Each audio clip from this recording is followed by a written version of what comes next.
Greetings, ladies and gentlemen, my name is Mangus, and I welcome you guys to part 7 of Let's Play Fire Emblem Bloodlines. This music is surprisingly catchy. Yeah, so for some reason the enemies got to go first. I guess I'm gonna have to deal with them. If I know that there'd be like a boss fight after this, I'd probably not let let Kale and what's the thief called? I can't remember. Die.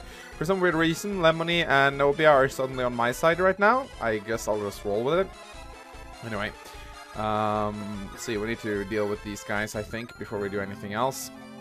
We got these mermen right here. They're kind of cool. Do I have animations turned on? Yes, I do. I should probably turn animations on for the new guys.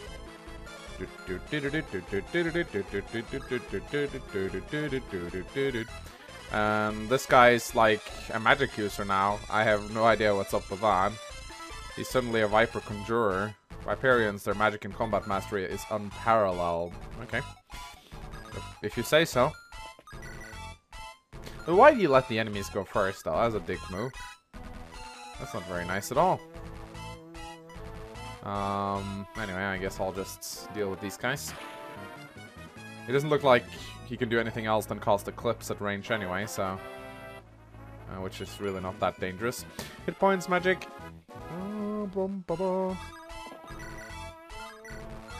Let's see, can we kill this archer now with Malcolm? Yep. There we go.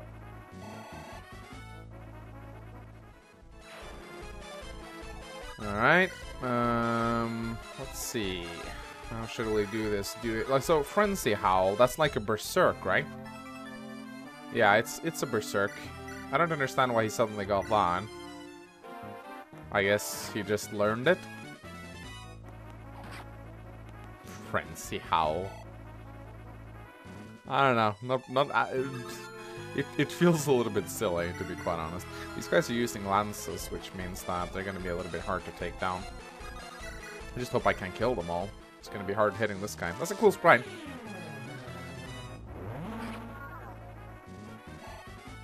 So I assume these guys are really good at walking on water. That's kind of their thing, isn't it? Alright, if we want to... So I'm getting doubled here. Well, that's not very nice. That is not very nice at all. Well, at least I can kill this guy. I should be able to, at least. I gotta admit, their animation would look better on the water, because it looks like they're kind of swimming in the air. Oh, I can actually... There's conversations here? Lady Sadati, please let me protect you. Why me? The Duke is in need of protection as well. Alright, I forgot my primary duty. Forgive me, Lady Sadati. It's fine, but tell me, Nobia, if it weren't for your duty, who would you rather protect? Me or Lois? Lady Sadati, pardon me, but are you putting my loyalties to the test? Nobia, please. You're a human before a knight. Be honest with me, that's not an order, it's a request. As you wish. I would like to protect Rallo. I only asked you so I could be closer to him. Sorry, my lady. So you fancy him, is that it? A young woman's emotions are stronger than her spears. If you wish to protect Lalo, then proceed. I will promise you the Duke, and I will be safe. Really? Thank you, milady. I'll keep him safe. A conversation like this isn't really befitting for a final boss fight. I don't know, kind of take some of the seriousness away from it, if that makes sense.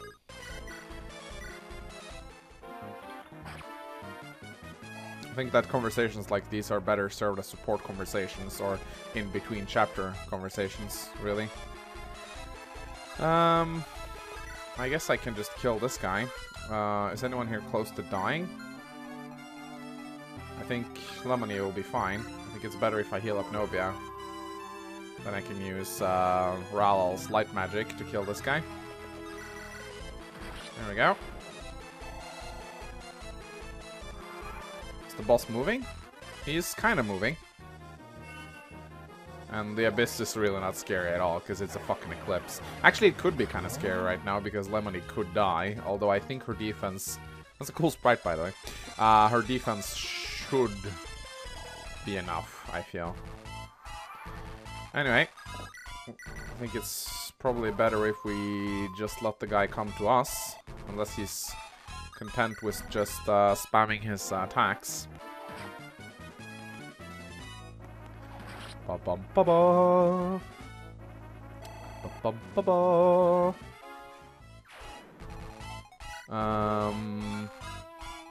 Alright, so his main attack is Radiance.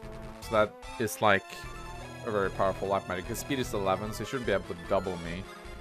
Well, considering it's light magic, we should probably pull him towards Agali then. He shouldn't be that hard. Not if we attack him all at once. Alright, Ral leveled up. He got some magic. Alright, let's see if he actually comes towards us. If he's just... Nah, he's just content with spamming his Eclipse. I'm going to make you pay for what you did to me. No mercy, Viperian. Pah! My power far exceeds that of a human. Feel my wrath. Die. I could just let him use up his Abyss charges, though, and then let him come to me. That'd probably be a lot better, I think. Because I would actually prefer... I think I need to, like... It would be really beneficial for me if I managed to fight him on the pillar, I guess. Yeah, I'm actually just gonna let him spend his Eclipse Tomes, and then I'm gonna have him come towards me, because then I can surround him. Instead of, if I move closer to him, he gets to choose what targets he attacks first. And I'd much rather, like, lure him in, because I think he has the potential to kill some of my units because of his speed. Of course, I could try to attack him while he's got his Void equipped, because I'm pretty sure it's very heavy. It weighs 12. What's his constitution anyway? It's 10. So yeah, he would lose some speed from that. Yeah, I'll just let him use it up, and then he'll probably gonna come charging towards me. Hit points, skill, speed. Besides, you know, level up my guys. Always a good... Alright, that should be the last Abyss. Such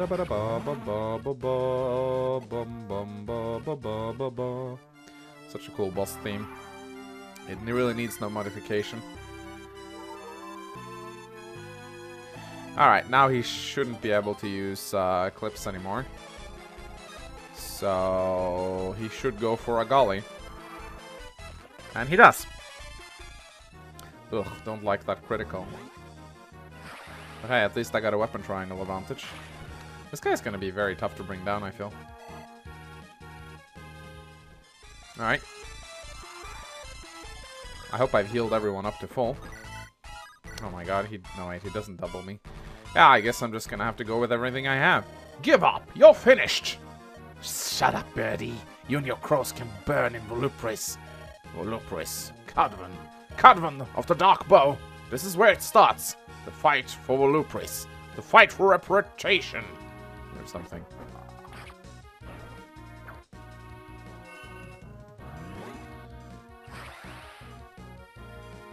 Ba-da-ba-da-ba. Yeah, I should go down. We'll use Dewey here.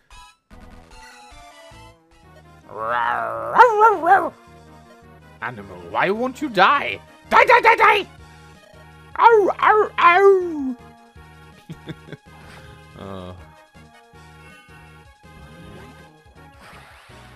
I hope I can kill this guy before the turn ends, or else I'm, you know, sort of in a pickle. How about Nilo? Ah, she can't do shit. How about Bram? I should have saved my special sword for this, actually. I am actually not that sure if I can kill him.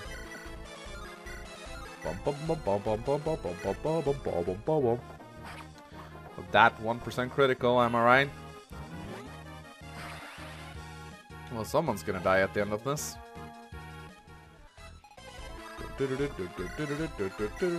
Well, she's gonna die, but she can take one for the team.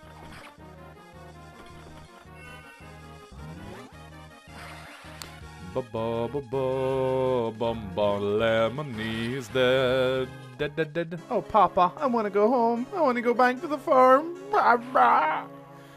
Boo fucking who. Alright, I really want to fire another bolt, but if I'm gonna have to do that... I can't kill him this turn, it would seem. And I need to keep the characters that actually need to stay alive. So that's exactly what I'm gonna do. I know that Malcolm has to stay alive. I can keep Bram here. I'm pretty sure he won't kill Ralal, so that's good. So we just have to heal Dewey up, and we should be good for another turn.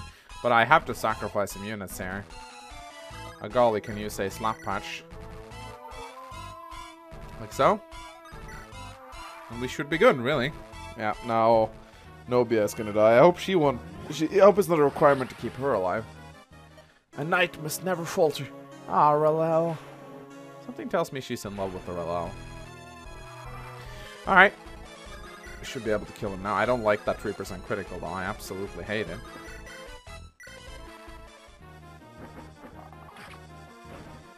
Alright, 9 more damage to go.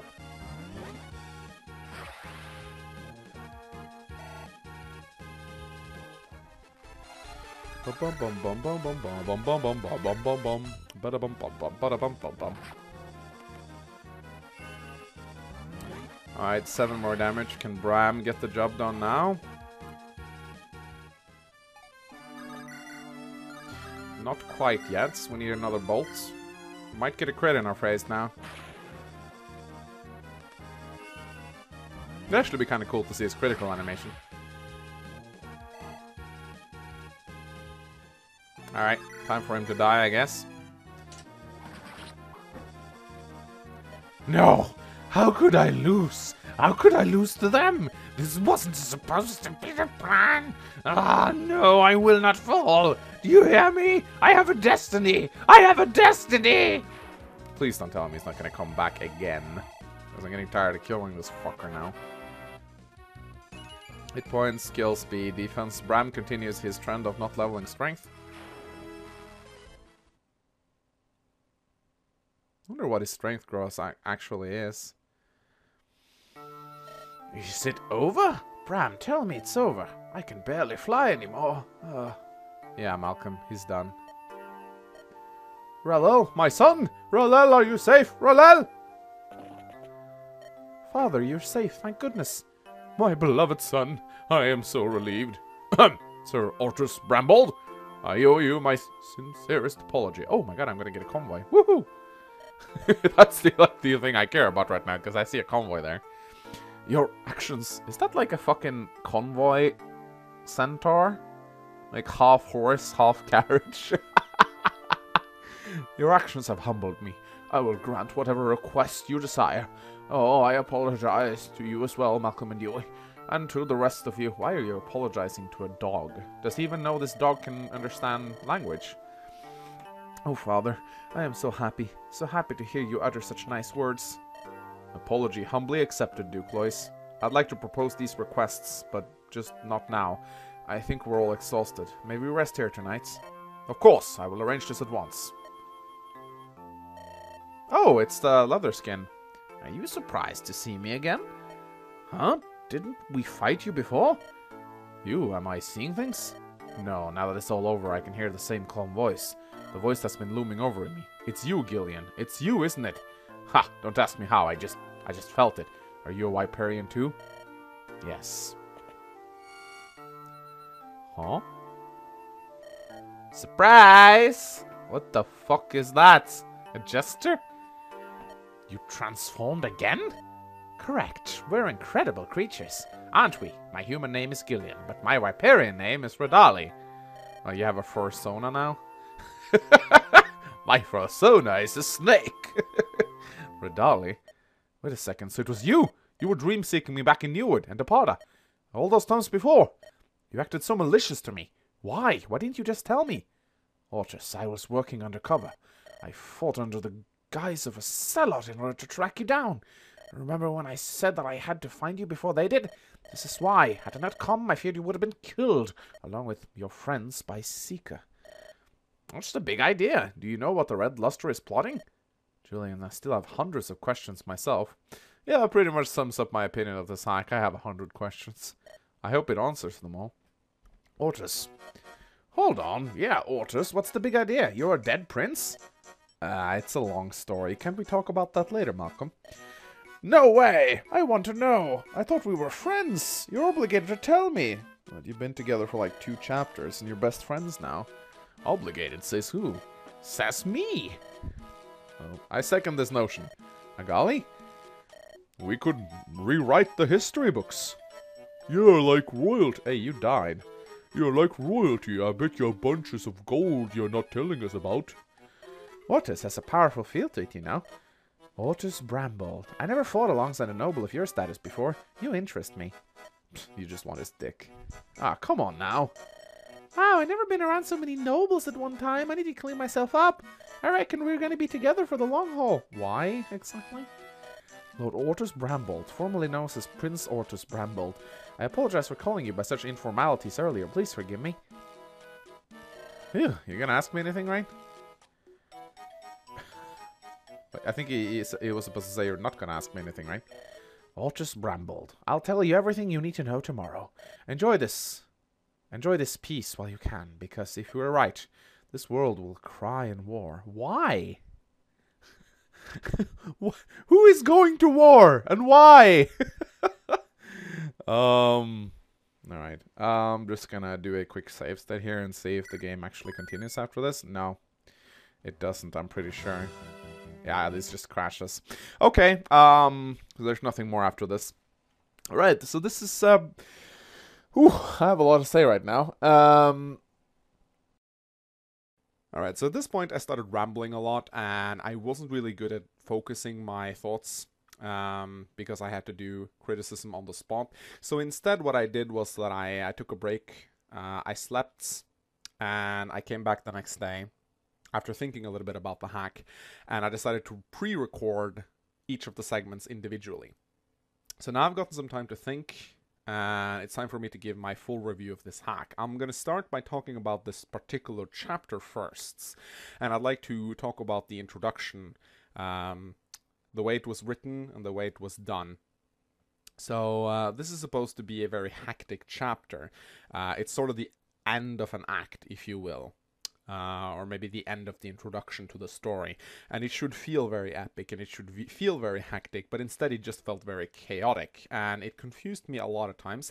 I had to actually go back and watch the entire recording again, because when I started to give criticism the first time, I realized that I didn't really get what was going on. And that is never a good thing, because that means I actually have to go back and watch it, and then I can give criticism, because I honestly didn't understand shit the first time. And even the second time around, I was slightly confused as to what was going on. So basically, you have this assassin appearing. It's a very dramatic moment. He's after Lois, I think, but he also has a beef with Bram. I'm not sure. But he takes R'hllor hostage, you know, the son of the Duke that we're supposed to protect. And he says, you know, if you move, I slit his throats. And for whatever reason, Malcolm just goes ahead and attacks him, which seems very out of character for Malcolm, because Malcolm doesn't strike me as the hot-headed one. He strikes me as the calm and collected and very intelligent member of the party. I would have expected something like that from Bram, for him to rush off and attack the assassin. But for Malcolm to do it, that felt very strange to me. You know, this assassin basically has a knife to the throat of the son of the Duke we're trying to reason with. You don't want to piss him off and risk the son getting killed, because then you can kiss whatever deal you had with the Duke goodbye. So for whatever reason, Malcolm attacks him, which felt really strange. And I know that the hack has its limitations, and this might be hard to implement, and I do believe someone commented on this, and you said it was really hard to do, but there really should be an in-game fight between Malcolm and the assassin, or the Seeker, or whatever the fuck you call them. Because they just move back and forth a little bit, and then there's like a cut, and then Malcolm gets cut down. And I think that this would have been a lot more dramatic if we actually see the assassin land a critical on Malcolm. But again, I know that this might be hard to implement, so it's not really that huge of a deal, but it would really improve the scene if you could somehow get this in. So Malcolm getting cut down should have been a very dramatic moment, but it quickly gets overshadowed by the fact that he just gets healed up. And then he rejoins the fight. He stands up like nothing, like, oh, you know, it's only a flesh wound. And personally, I felt like you should have removed Malcolm from this map. You should have let the player think he died, and then maybe have him pull an amazing recovery and rejoin the next chapter. Naturally, of course, this would make the chapter a lot harder since you couldn't use Malcolm. But I kind of felt like, why have this dramatic cutscene where Malcolm gets cut down for only, bringing him back, like 20 seconds later. It just really felt like I got cheated out of a moment there, and it also makes the villain appear less threatening because he's an assassin, but he couldn't even kill a fucking bird. Not saying Malcolm is weak or anything, but yeah, again, I felt like he should have been left out of this chapter to increase the drama of the entire scene. I also felt like Bram should have gotten more pissed than he did. He's like, Malcolm, Malcolm, and that's it. He should have fucking screamed, like, I'm gonna murder you, or something like that. He should have gotten riled up, watching his friend being cut down. And then these two chicks appear, and they have some sort of substance, which the Viperon doesn't really like. I do believe I heard something about it in the previous chapter. They got some sort of stuff that counteracts their power that they don't like. So, he doesn't like that. And he says sulfur, I think. And then he vanishes. This is fine because we got to get rid of the villain at some point, and make him a boss. So there has to be this interlude where we chase him off. This wasn't a bad way to do it, I think. But then, the goons appear, and it's an ambush. And I talked a lot about this in the previous parts, but it bears repeating. So, at the point where red units appear and it's an ambush, there should be a total of 2 to 3 sentences max before the fight starts. Because if you don't do that, then the ambush doesn't feel like an ambush. And this was the problem. This was an ambush that didn't feel like an ambush. Because the red units appear, and then you have like a good 1 or 2 minutes of talking. And, what are the red units doing in the meanwhile while all this talking is going on, Are they just standing there? Are they fighting the castle guard? What am I supposed to think of this? If for me, it looks like they're just standing around doing nothing, which kind of makes me question their ambush tactics. Why are they giving me so much time to get organized?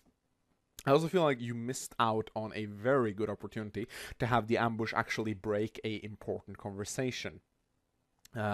You should have Bram talk to someone about something important that the player wants to know. Maybe Bram asks a very important question, like, yeah, I really want to know what's going on here. And then whoever he's talking to is supposed to go like, okay, I'll tell you. It is BAM! That's when you want to do the ambush. Ambush! Enemies everywhere! Wow, wow, wow, we're under attack. That's how you break a you break a suspense with another suspense. You have this conversation, and then boom, suddenly you're under attack. That is, in my opinion, a much more powerful way to do an ambush, instead of having like talk, assassin appear, talk, ambushers appear, some more talking, and then fight. I'd also like to add that you should not add talk segments to an ambush chapter. I like talk segments. They're a very good way to build character story and personality without relying on supports. But you should be careful by not adding too many talk segments in situations where they shouldn't be. If you are under attack, 2 guys shouldn't be talking to each other, like, casually, at least. If there's supposed to be a talk segment, then they should be very short and to the point, like, for example, hey, you, keep close to me, okay. Or, oh, where did these guys come from? I don't know. Watch out behind you, They should be very short. They shouldn't be talking about the bloody weather when they're under attack like that. Save the talk segments for slower paced maps, they're more logical there, in my opinion. Because I want to get all the talk segments because I want to get all the points in the story, but it always feels very annoying when I'm like, okay, I really want to use all my characters now, but I know that these two have a talk conversation going, and when am I getting time to do this talk segment? Because, of course, when I'm talking to another character, I lose out on that turn. Which is why it annoyed me that there were talk segments. They should never feel like they're interrupting the actual gameplay. So, in my opinion, just throw all the talk segments out on this one. And instead add them in the next chapter. Because they have no place here. So yeah, I think that's all I had to say about the story. Now I'm going to move on to the map design. Alright, so I have a lot of criticism to make in regards to the map design of this chapter, because as many of you probably know, indoor castle maps are my favorite type of maps in Fire Emblem, and also defense chapters are my favorite type of chapters, because I think that the defense objective is very unique, and it kind of changes the way you play Fire Emblem. It makes your defensive units a lot better. It's not just a race to a throne. It's a lot more about, protecting objectives and holding ground, which I absolutely love. And I'm going to be bringing up a screenshot of my favorite defense chapter of all time from Fire Emblem 7. It's a Hector exclusive map. I do believe it's chapter 13, but I can't remember. So you have to defend the castle from a bunch of mercenaries, and you have to protect the throne. And this chapter is just a masterpiece because it pretty much has everything a defense chapter needs in order to be good. You have several avenues of attack. You have walls that can be cracked down. You have thieves going for treasure chests. You have a boss, which you don't need to kill, but if you do kill him, you get a dragon shield, which, you know, is a huge risk-reward thing. You want that dragon shield, so you want to go out of your way to get it. So I really love this chapter. I think that this chapter is fantastic, and everyone who wants to make a good defense map should take a few pages out of the book of this one. So let's go over to your map and let's take a look at it. So if we take a look at Lois in particular, there are only 2 avenues of attack in which enemies can reach him, from the south and the west.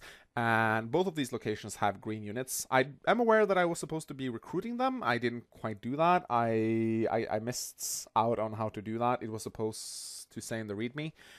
But yeah, you can recruit these green units to join you, the Armor Knight and the Cavalier. But I didn't do that. But anyway, so Lois can only be attacked from 2 sides, ever. So as long as you cover those 2 areas, you're fine. And that kind of, you know, that's a missed opportunity in my opinion. I think I would have placed Lois in the middle of the map instead, and I would have opened up a lot more avenues of attack. So I don't know why there's a second throne. There shouldn't be one. I think that this kind of ruined a lot of the map for me. Of course, you have to get rid of the bug where the green units step on the throne. That is really annoying, but in my opinion, just scrap the second throne altogether. It kind of just, you know, dilutes the main objective, which is to protect Lois, and open it up. Make him, you know, be attackable from multiple locations, and pull a page out of the Hector map. Have crackable walls, and have maybe the boss be a little bit more interactive in this chapter. Make him talk, you know, go over to him and say like, haha, now we will send in a unit from the east, you know, and then maybe 2 or 3 turns later you see him talk again. All right, now while they're occupied, strike from the other side, send in the thief squad, you know. Have him, you know, talk and be a little bit more active, because he's kind of just standing there being silly.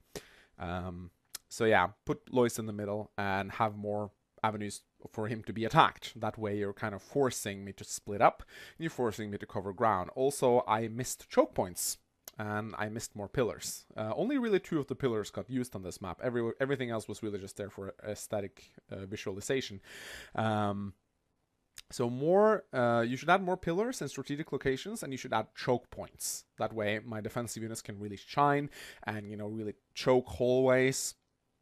And also I missed thieves. There should be doors that can be opened, thieves going for doors. Give me the opportunity to kill thieves to prevent doors from being opened.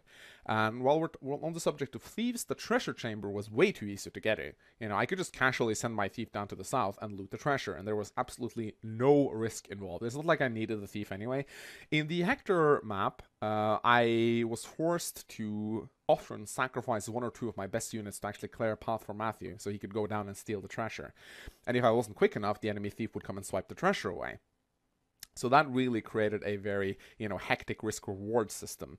I'm not saying that you should just copy Hector's map, but you should definitely make the treasure room harder to reach, and add some thieves going for the treasure. Make me work for those treasure chests, because I certainly did not work for them at all. So yeah, what more did I have to say? I'm just going to bring up my notes. Yeah, I'm going to talk a little bit about the boss. Maybe not directly related to map design, but he's part of the map, so I think that the boss was overtuned. Now, I don't know if you plan to add a hard mode, because I have said that this hack feels very easy, at least for me. But then again, I am a veteran. But then again, most hacks are targeted towards veteran players, because those are really the ones who download and play hacks for the most part. So I feel like the hack itself was very easy. If you add a hard mode, then that's great, but the boss was overtuned. And the reason why I think the boss was overtuned is because he's way harder than anything else in this hack. And not in a good way. His speed was ridiculous. He doubled everyone. And I think Bram was the only one who did not get doubled. And when the boss doubles, it kind of becomes an issue of, oh shit, I don't have many units capable of fighting this guy. And that kind of sucks. I think that you should perhaps reduce the boss's speed by a couple of points. It's fine that he's an assassin, and I don't mind that he has a wind sword. but his stats are a little bit redonkulous. And I also think it's funny how his stage 1 form is much more intimidating than his stage 2 form. His Viper form is not intimidating at all. Eclipse is a garbage spell, his stats are weaker, and magic is, at least in my opinion, less threatening than a sword, because at least then my axe users can do something useful. So yeah, I thought that the boss wasn't particularly well designed. So yeah, now I'm going to talk a little bit about the end of the map and the story and the epilogue of the hack's story and how I felt about it. Alright, so epilogue time. I wasn't really a big fan of the whole 2-stage boss fights. You know, the assassin turning into a viper and all that. You know, it can work, but for the most part, I think it's best left to manga. But what I really have to say is that the boss ended up seeming more and more like a joke. He was supposed to be someone insanely powerful, and that's good, because if these snake guys are supposed to be one of the main enemies of the game, you want to make them powerful. Yet he didn't really seem all that powerful at all. In fact, he was pretty fucking useless. He couldn't even kill a fucking priests, and he got chased away by 2 girls. And then, you know, when he puts Bram to sleep, we get a whole dream sequence of Bram running around, getting abused by his mother, which, you know, is a nice little flashback and all, aside from it being way too convoluted and vague. I didn't really understood what was going on at all. And then Bram wakes up, and I assume he's been out for at least a couple of minutes, right? And he rejoins his friends, and they're still fighting the boss. You know, Malcolm, who got freaking one-shots by that dude in their first exchange, you know, he just got cut down like he was nothing. He's been fighting this fucking snake, which is supposed to, you know, be his final form, and thus his stronger form. And he's been fighting him back and forth for several minutes, and not even a single one of his friends has gotten taken down. And that makes me question, what the hell has the snake fucker been doing all this time? You know, has he just been playing merry-go-round, hide-and-seek with them in the castle? Or, because it doesn't really seem very logical to me. And why, oh why, does the boss start so far away from the rest of the guys when he's supposed to be like a super powerful snake guy? Did he like run away from them? And why are there suddenly enemies in this fight? Where did the Voluprian Rangers come from? That felt really weird to me. That needs more explaining. But yeah, the boss, who is supposed to be sold as this really big fucking arch nemesis, ends up looking like a fucking joke, because he can't even kill a bunch of stragglers while Bram is off having a dream sequence. Save the dream sequence for after the boss is dead, in my opinion. That is much more, you know, you don't want to be interrupting an epic fight with a dream sequence. It has no place, in my opinion. So yeah, I did like Lois getting a change of heart because we saved his son. You know, that was a nice...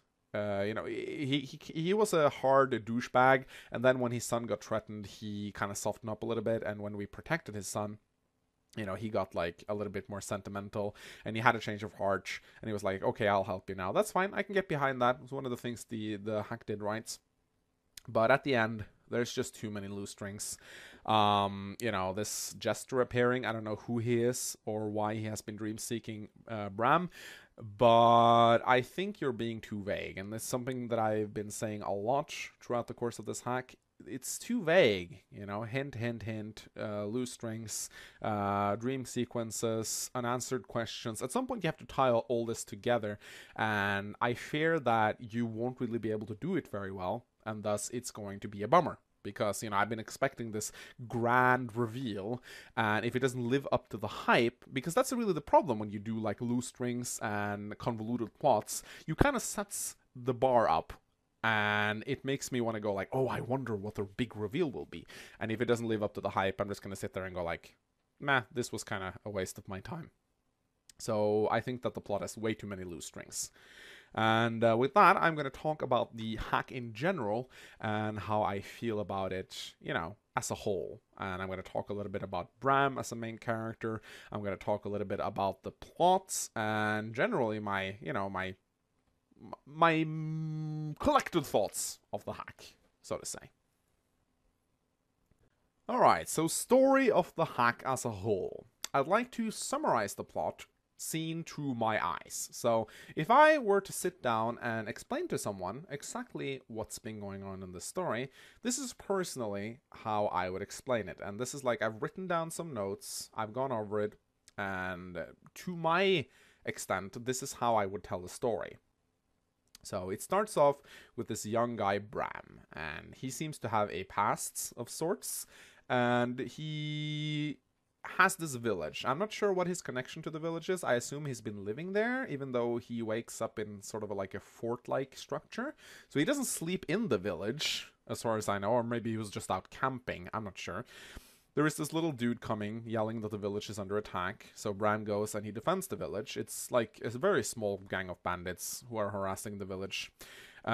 He quickly deals with them, and you know, he talks to some girl in the village, a red-haired lass. I'm not sure what his relationship with this chick is.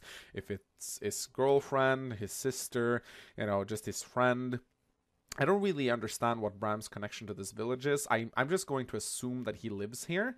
And apparently bandits are often harassing this village, which leads me to believe that Bram is not there often, seeing as if he is, then I don't see how bandits can harass this village. You know, Bram with his fighting skill should be able to protect this village single-handedly from anything but extremely large bands of bandits.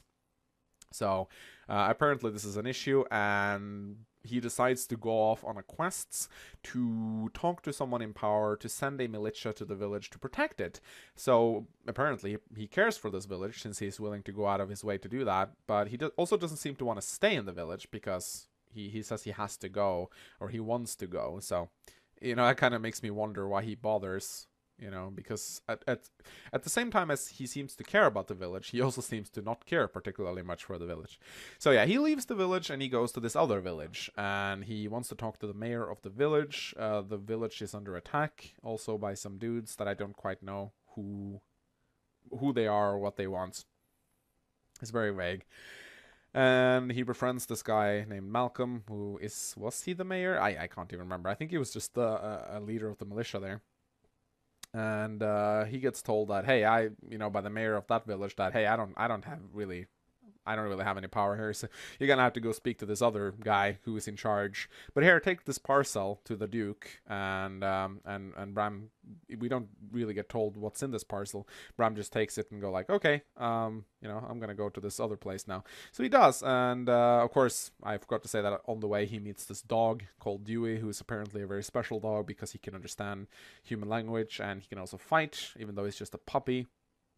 It doesn't really get explained why he's so strong. We just kind of have to deal with it, I guess.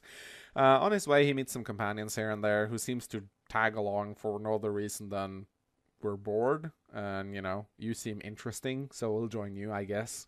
And then he reaches this guy, this Duke. But before that, he runs into a gang called the Red Luster, who are apparently a bunch of fanatics, from what I can understand. I don't really know what their beef is or what their deal is, but at some point I started wondering what the hell happened to the bandits, the axe arms that attacked Bram, because, you know, he had a beef with some bandit guys named the axe arms. I kind of expected there to be some sort of maybe a bandit stronghold or something, but I guess they just died. So yeah, he now meets the Red Luster, and they don't like him, so he fights them. And and yeah, no, sorry for sounding a little bit cynical, but this is really the plot, in my opinion.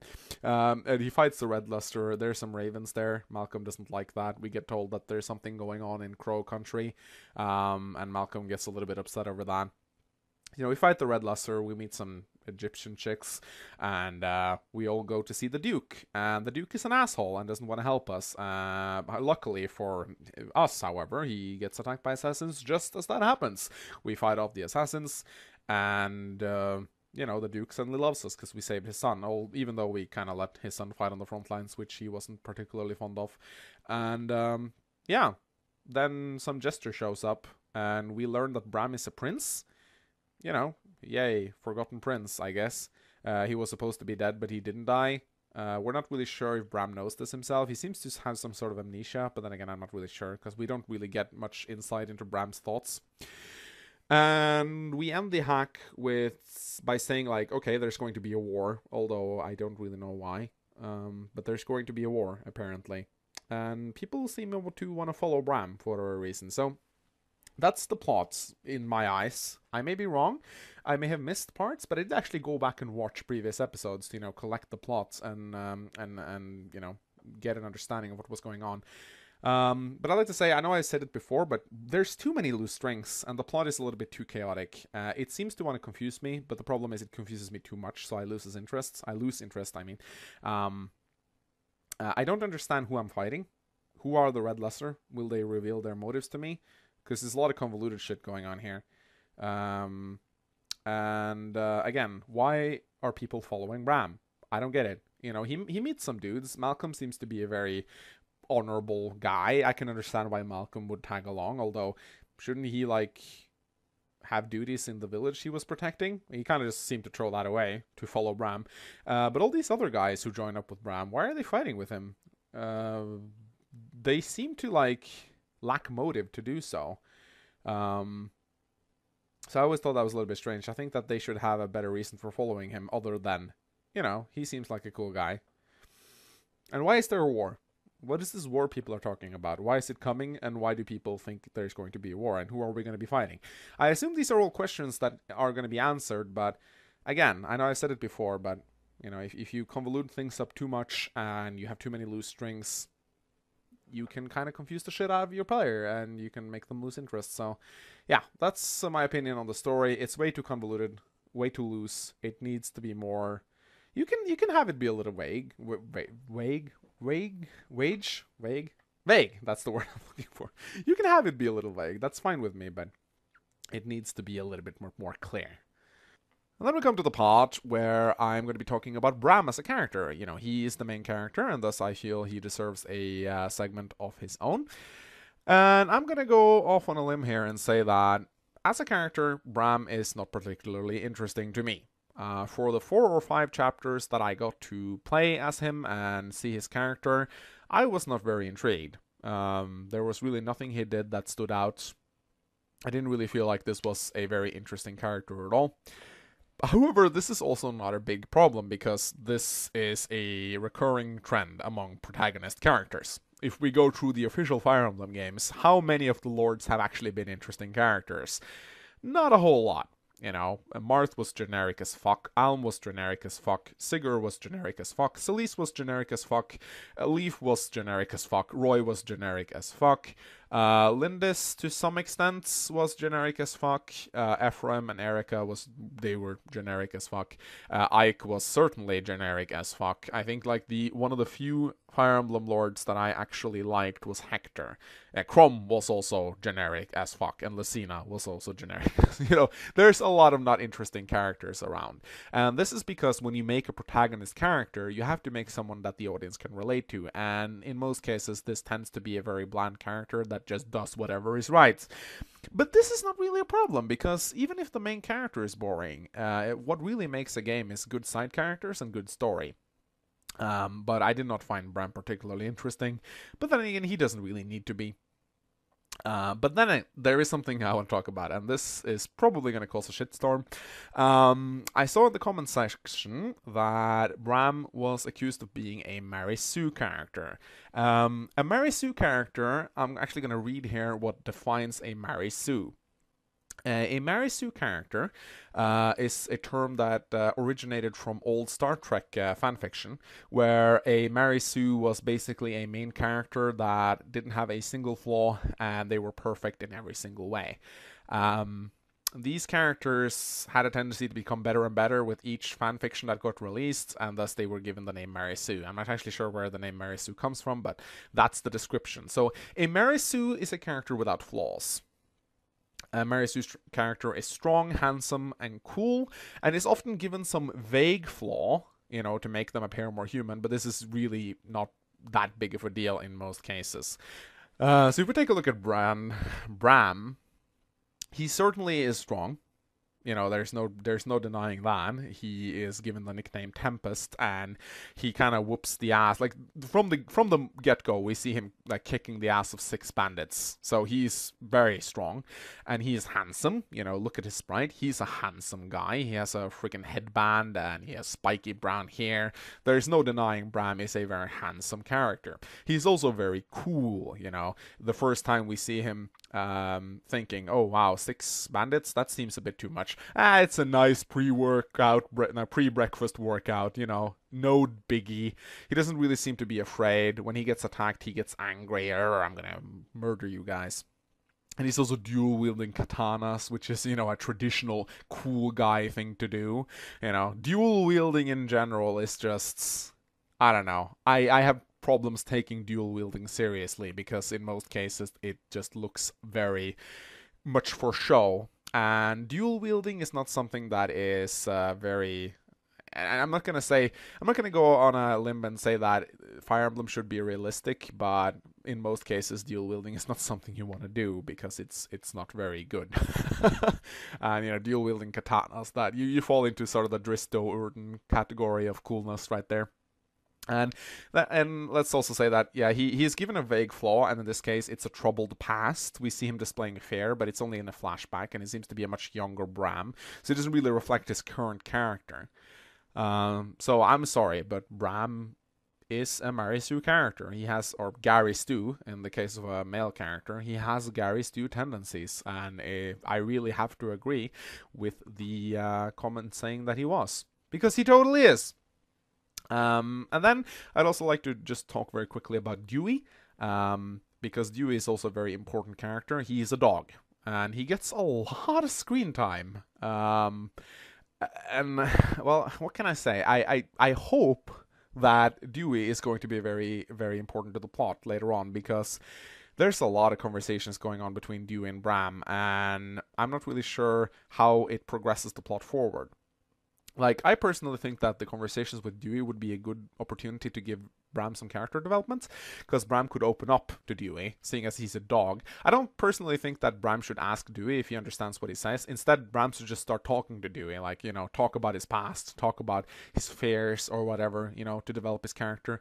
Instead, we don't really see much of that. It's basically just a lot of comic relief, you know, oh no, Dewey stole my food, which is fine, but, you know, it kind of makes me question, why is Dewey here, other than to be a sidekick and an animal companion? And I don't mind a main character having an animal companion, you know, but as I said, I hope he's going to be important to the plot somehow. Alright, so that is my probably very unpopular opinion of Bram and Dewey. So yeah, let's move on. And then we come to the part where I give my full conclusion of this hack. And my conclusion is that I enjoyed it. And at the end of the day, that's really all that matters. And, you know, we play Fire Emblem to have fun. And I had fun. For the most part, the maps were solid. The difficulty was a little bit too easy, but, you know, that can be solved by adding a hard mode. The map design was good, except for the last chapter. And while I did have difficulties following the story, you know, it did get me a little bit intrigued, and I'm looking forward to see where it goes. A word of advice, if I may, and I do believe someone also pointed this out in the comments section, but this hack has a lot of custom sprites, a lot of custom animations, and a lot of custom icons and portraits, and a lot of unique soundtrack. You may want to slow down on that a little bit, and rather focus your resources on actually completing the entire game. I don't know how many people are working on this, but hacks have very limited manpower, so it's very important that you don't waste too much time making custom sprites and animations, because that has a tendency to let the hack be left in limbo. I think that the Fire Emblem hacking community needs more finished games. I'd hate to see another game ending up being stuck on chapter 8 or 9, never to be completed again. So if I were to give a single piece of advice, cut down on the custom animations, focus more on completing the game. And once you've done that, you can release a beta version, you can get people's feedback and criticism, and then you can go back and you can add custom sprites, custom icons, custom animations, so you can really polish it up and make it a fantastic game. It's probably better to do that than the other way around. If I were to give this hack a rating, which I don't always do it, but I'd say I'd give this hack a 6 out of 10. And many people may go like absolute ballsack over that and say I'm being way too harsh. But I think a 6 out of 10 is a good rating. It means that the hack is very good, it's very solid, but it has room for improvements. And, you know, at the end of the day, that's why you want people to give you criticism, to make improvements to the hack. And I think that if you brush up on the map design, you make the story a little bit less vague, and, you know, you try not to have too many loose strings, this can easily become a 8 out of 10 maybe even 9 out of 10 hack.